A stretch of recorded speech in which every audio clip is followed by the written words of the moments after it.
कर दिया। नेहरू जी ने इस देश में IIT बनाए, एम्स बनाए, इसरो बनाया। हम लोगों ने नहीं किया। ताली बजाइए, ताली। क्या कर दिया? मैंने क्या कर दिया? नेहरू मैंने थोड़ी ना किया यार। उसके बाद बुढ़वा वाले की बातें करो। अरे बुढ़वा कहाँ है? बुढ़वा कहाँ है? मैं बुढ़वा नहीं हूँ। मैं दोनों को कह रहा हूँ। मैं राहुल गांधी बोल रहा हूँ तो सही नाम है। गलत नाम है तो बोलिए। आगे चेक कर लीजिए। आगे थोड़ा सबके स्वयंभू ठेकेदार, फर्जी ढोंगी हिंदू। को कह रही है फर्जी ढोंगी हिंदू। कम से कम हिंदू तो बोल देंगे। यहाँ पे हिंदू ही नहीं है। कौन हिंदू नहीं है? राहुल गांधी हिंदू ही नहीं है। मतलब कश्मीरी पंडित हिंदू नहीं होते हैं। मतलब कश्मीरी पंडित हिंदू नहीं होते। हिंदू है ही नहीं। कैसा आदमी है ये कैसा आदमी है? राहुल गांधी तुमसे बड़े हिंदू राहुल गांधी कहाँ से हिंदू हो गए? बाप हिंदू ना माँ हिंदू, कहाँ से हिंदू हो गए भाई? इम्पोर्टेड होता है क्या हिंदू? बजट का कोई नहीं पता होगा। ये तो मुंह मिचिया के खैनी खा के मत बोलो। आप लोग तो वाइन कल्चर में ना, वाइन कल्चर में नहीं हो। देसी आदमी खाता है यूपी बिहार का। आपको वाइन चाहिए, वाइन। अब ये एक महिला से अगर वाइन की बात करेंगे तो बहुत महिलाओं के खैनी बोलेंगी। मानव जी, मुझे थोड़ी सी इस बात का दुख है कि आप जैसे प्रबुद्ध एंकर 7% इकोनॉमी को अच्छा मान रहे हैं। इस देश की इकोनॉमी को 8.2% पे ग्रो करना पड़ेगा हर साल अगले 21 साल के लिए, अगर आपको विकसित भारत बनना है 2047 में। ट्रंप जी को इतना सीरियसली क्यों लेते हैं? ट्रंप जी रोज कुछ ना कुछ कहते रहते हैं, रोज डेली, और पूरी दुनिया में अब उनको लोगों ने सीरियसली लेना बंद कर दिया। अरे भाई, सीरियसली तो हमारे प्रधानमंत्री उनको लेते हैं।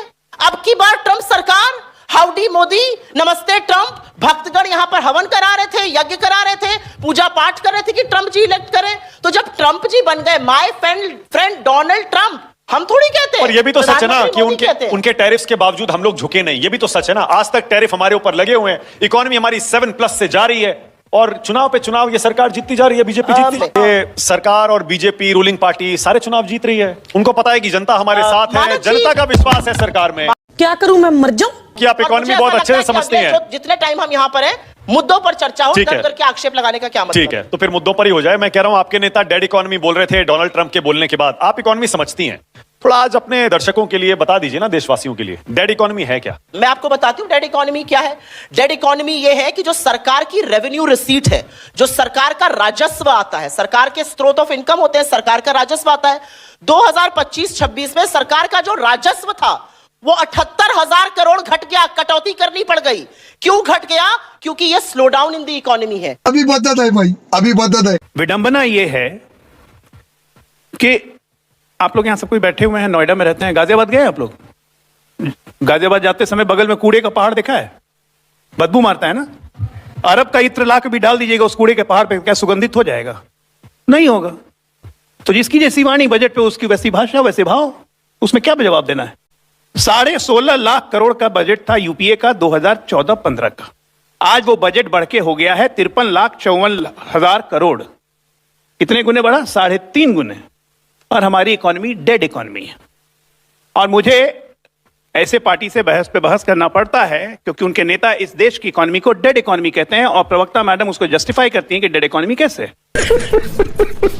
बहुत अच्छा, आप इस पर भी चर्चा कीजिए। लगातार झूठे आंकड़े पेश किए गए कि ये घट गया, वो घट गया, ये घट गया, वो घट गया। मैं थोड़ा सा मैं भी लिख के लाया हूं। मैं आ रहा हूं। अरे मैं आ रहा हूं। अरे मैं आपके बीच में एक शब्द भी नहीं बोला। थोड़ा सा क्लैरिटी रखिए ना मैडम। इतना हड़बड़ाने का क्या फायदा है? अभी एक एक करके मैं भी कुछ मंत्री ने आप बोल लीजिए, तो ये मत बोलिए, आप बोल लीजिए, उसके बाद आप बोलते रहिए। मैं बता रहा हूँ, मैं अपने ही। अरे यार एक मिनट, इतना क्यों बेचैनी है? भाषा की मर्यादा रखिए यार। Fiscal deficit 4.3%, capex 12,20,000 crore, debt to GDP ratio 83 to 85%, one of the best in the world. Budget हमारा डेड इकोनॉमी है। 4 करोड़ हम घर दे चुके हैं। किसने मना किया था कांग्रेसियों को घर नहीं देने के लिए 70 साल में? गरीबी हटाओ, गरीबी हटाओ 1972 सपना दिखाते दिखाते आ गया 2026। 25 करोड़ गरीबी को हमने कम किया। 25 करोड़ लोगों को गरीबी रेखा से निकाल के लाए, अपने काम में करके दिखाया। पीएम आवास योजना 32,500 करोड़ से बढ़ के 55,000 करोड़। पैसे घट गए, अजय पैसे घट गए, आंकड़े ही बता रहा हूं। हाँ, अजय आंकड़े तो ठीक है, आंकड़ों पे ही चल रहे हैं अभी अब आंकड़ों पे चल रहे हैं। इसलिए मैंने कहा कि कूड़े के पहाड़ पे अगर अरब का इत्र ला के डाल दीजिएगा तो उसके नहीं, उसकी दुर्गंध खत्म हो जाती है। तो कांग्रेसियों का वही हाल हो गया है। गजब बेइज्जती है। इनको कुछ भी करिए, इनको अपना देश डेड इकोनॉमी लगता है, इनको बाकी कुछ नहीं। इनको ट्रंप से आदेश लेने। वेनेजुएला से हम पहले तेल नहीं खरीदते थे। वेनेजुएला से हमारा आज का संबंध है। ट्रंप ने बोल दिया कि ईरान से तेल नहीं खरीदेगा। अरे ईरान पे तो ऑलरेडी प्रतिबंध हो गया, हम तेल खरीदना बंद कर चुके। बजट पे कल 400 करोड़ का तेल खरीदते थे, उसको 0 कर दिया गया, वो नहीं देखा। ट्रंप की बातें याद आ गई। गजब ट्रंप से प्यार है यार। ट्रंप की बातें यहां बराक ओबामा से प्यार कर लेते। उन्होंने तो अपनी किताब में लिखा कि राहुल गांधी एक ऐसे स्टूडेंट है जिनको पढ़ने की आदत नहीं है लेकिन जबरदस्ती कर्टियस स्टूडेंट बनना चाहते हैं। बराक ओबामा की बात नहीं याद करते हैं, ट्रंप याद आ जाता है। आज के डेट में रिकॉर्ड हमारा एफडीआई, ये कह रही है कि एफडीआई घट गया, एफडीआई घट गया। आपको पता है ये कहते हैं कि इतना कर्जा ले लिया, इतना कर्जा ले लिया, 245 करोड़। अरे 245 लाख करोड़ में हम फॉरेन से कितना कर्जा लिए हैं ये आप लोग को जानना बहुत जरूरी है। फॉरेन डेट हमारा मात्र 3 से 7% है फॉरेन डेट, बाकी सब पैसे इसी देश से उठाए हुए हैं।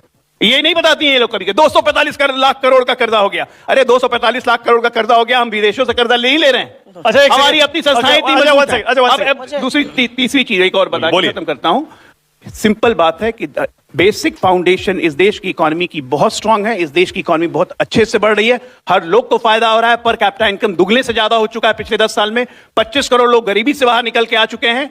एक खुशहाल पूरे विश्व को भारत में भरोसा है। बस कांग्रेस पार्टी को भारत में ही भरोसा ओके, एक बात बताइए, वो सही तो कह रहे हैं। अपने यूपीए के टाइम से आप एनडीए को कंपेयर करेंगी, आप जीडीपी कंपेयर कर लीजिए, आप GDP to debt ratio compare कर लीजिए, और बाकी सारी चीजें कंपेयर कर मैं लीजिए। बताती हूं आपको, हिंदुस्तान में 13 प्रधानमंत्री हुए थे मोदी जी के पहले, 13 ने मिलाकर 55 लाख करोड़ का डेट लिया था, 55 लाख करोड़ का कर्जा था।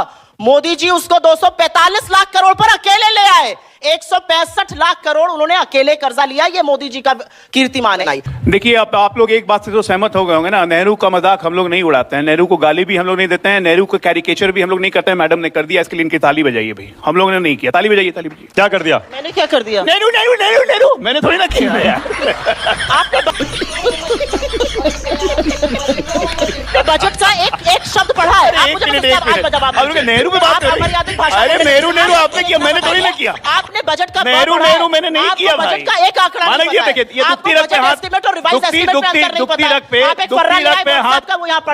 हाथ रखते हैं आदमी कैसे उछलता है, देख लिया ना। अच्छा, लोकतांत्रिक देश में लोकतांत्रिक हत्या सबसे पहले की गई थी तो पंडित जवाहरलाल नेहरू के द्वारा। कांग्रेस की मीटिंग में सरदार पटेल को चुना गया था प्रधानमंत्री बनने के लिए और बना दिया नेहरू को। हमारे यहाँ ऐसा ही होता है। उसके बाद भी कुछ भी बोलती है। अरे बुढ़बक आप हैं, बुढ़बक आप हैं। मैं बुढ़बक नहीं हूँ। बजट जब हम लोग कल इनके नेता से पूछा गया। प्लीज थोड़ी मर्यादा रखिए, प्लीज थोड़ा संयम रखिए। मर्यादा के लैंग्वेज बुढ़बक मैं नहीं बोल रहा हूँ। लैंग्वेज क्यों बोल रहा हूँ? नहीं, मैं दोनों को कह रहा हूँ। मैं राहुल गांधी बोल रहा हूँ तो सही नाम है, गलत नाम है तो बोलिए, आगे चेक कर लीजिए उसको। आगे तुम्हारा नाम बताने पे आ जाऊंगी तो दिक्कत हो जाएगी। अरे बताइए ना, आप देखिए तुम पे आ गए, अभी मुझे भाषा सिखा रही थी। अब आप बोलेंगे कि मुसलमान भारत है, ये आगे हिंदू मुसलमान नहीं बोलेंगे, नहीं बोलूंगा। गजब मिर्ची लगती है, मैं बोलना नहीं शुरू करता हूँ। एक फिल्म चिल्ला रहा था, दूसरा चिल्लाने लगा। थोड़ा धर्म के स्वयंभू ठेकेदार, फर्जी ढोंगी हिंदू, चौपाई नहीं सुना पाए, ये असलियत है। अरे चलो, हमको कह रही है फर्जी ढोंगी हिंदू, कम से कम हिंदू तो बोल रही है। यहाँ तो हिंदू ही नहीं है। कौन हिंदू नहीं है? राहुल गांधी हिंदू ही नहीं है। हिंदू का सर्टिफिकेट मत देना, तुम मुझे हिंदू का सर्टिफिकेट मत देना, तुम मुझे राष्ट्रवाद और हिंदू का सर्टिफिकेट मत देना, बिल्कुल मत देना हिंदू का सर्टिफिकेट। कर लूंगा। राहुल गांधी हिंदू है, साबित कर दो। मतलब कश्मीरी पंडित हिंदू ही नहीं होते, मतलब कश्मीरी पंडित हिंदू नहीं होते। हिंदू है ही नहीं। कैसा आदमी है ये कैसा आदमी? बकवास होने देंगे? ये कैसा हिंदू? चौपाई नहीं सुना पाए, शरद कोहली, अब शरद कोहली। राहुल गांधी हिंदू है कि नहीं, कहीं नहीं बोल रही। चौपाई नहीं सुना पाए। राहुल गांधी तुमसे बड़े हिंदू। राहुल गांधी कहाँ से हिंदू हो गए? ना बाप हिंदू ना माँ हिंदू, कहाँ से हिंदू हो गए भाई? इम्पोर्टेंट होता है क्या हिंदू? वैसे बजट का बॉ भी नहीं राहुल गांधी जी को पता होगा। ये बजट चिल्ला रहे हैं, बजट का बॉ भी नहीं पता होगा। ये जो मुंह मिचिया के वो खैनी खा के मत बोलो। बजट का तुम्हें कितना पता है, सब समझ गए। नहीं, आप लोग सब लोग समझ गए बजट का आपको कितना ज्ञान है। आप लोग तो वाइन कल्चर में ना, वाइन कल्चर में यहाँ पर सबको पता है। ये लोग वाइन कल्चर में आईएनएस विक्रांत से वाइन ढो के ले जाते हैं। खैनी कहाँ से खाएंगे? खैनी तो देसी आदमी खाता है, यूपी बिहार का। आपको वाइन चाहिए, वाइन। या वाइन तुम्हारे घर की औरतें वाइन पीती होंगी, तुम्हारे घर की औरतें पीती होंगी। अब क्यों फोटो निकालो गूगल से, दिखाओ कौन वाइन पीता है। मानस जी देखिए, अब ये एक महिला से अगर वाइन की बात करेंगे तो बहुत महिलाओं के खैनी बोलेंगी, महिलाओं के वाइन नहीं सुनेंगी। गजब हालत बात बताऊंगी, महिलाओं के खैनी बोलेंगी, महिलाओं के बाकी चीज बोलेंगी। यूपी बिहार से आती है खैनी। हेलो दोस्तों, स्वागत है आपका बाउंड्री ब्रेकर्स की एक और नई वीडियो में। दोस्तों, भारतीय राजनीति में टीवी डिबेट अब केवल चर्चा का मंच नहीं रह गया है, बल्कि कई बार यह तीखी बहस और आरोप प्रत्यारोपण का अखाड़ा बन जाती है। हाल ही में एक न्यूज़ चैनल की डिबेट में भाजपा प्रवक्ता और कांग्रेस प्रवक्ता सुप्रिया के बीच जोरदार बहस देखने को मिली, जिसने राजनीतिक माहौल को गरमा दिया। दोनों नेताओं ने अपने अपने दल की नीतियों और फैसलों का जोरदार बचाव किया और एक दूसरे पर जमकर निशाना साधा। बहस की शुरुआत देश के मौजूदा आर्थिक हालात और बेरोजगारी के मुद्दे से हुई। कांग्रेस प्रवक्ता सुप्रिया ने सरकार पर आरोप लगाया कि भाजपा के नेतृत्व में महंगाई और बेरोजगारी लगातार बढ़ रही है और आम जनता को राहत नहीं मिल रही है। उन्होंने कहा कि सरकार केवल बड़े बड़े दावे करती है, लेकिन ज़मीनी स्तरों पर लोगों को कठिनाइयों का सामना करना पड़ रहा है। सुप्रिया ने कई सरकारी योजनाओं पर सवाल उठाते हुए कहा कि इनका फ़ायदा सीमित लोगों तक ही पहुंच रहा है। इस पर भाजपा प्रवक्ता ने तीखा जवाब देते हुए कहा कि कांग्रेस सरकार के समय देश की स्थिति और खराब थी और आज भारत विश्व की प्रमुख अर्थव्यवस्थाओं में शामिल हो चुका है। उन्होंने कहा कि सरकार ने इंफ्रास्ट्रक्चर, डिजिटल इंडिया और स्टार्टअप जैसे क्षेत्रों में बड़े कदम उठाए हैं, जिसमें युवाओं को रोजगार के अवसर मिल रहे हैं। भाजपा प्रवक्ता ने यह भी आरोप लगाया कि कांग्रेस केवल नकारात्मक राजनीति कर रही है और विकास कार्यों को नज़रअंदाज कर रही है। बहस धीरे धीरे और तेज हो गई जब दोनों नेताओं ने एक दूसरे की पार्टी के पुराने रिकॉर्ड और फैसलों को लेकर सवाल उठाने शुरू कर दिए। दोनों पक्ष अपनी अपनी बातों को आंकड़ों और उदाहरणों के साथ रखने की कोशिश करते रहे, लेकिन कई बार बातचीत तीखी नोकझोंक में बदल गई। एंकर को कई बार हस्तक्षेप करना पड़ा ताकि बहस को नियंत्रित रखा जा सके और दोनों प्रवक्ताओं के बोलने का समान अवसर मिल सके।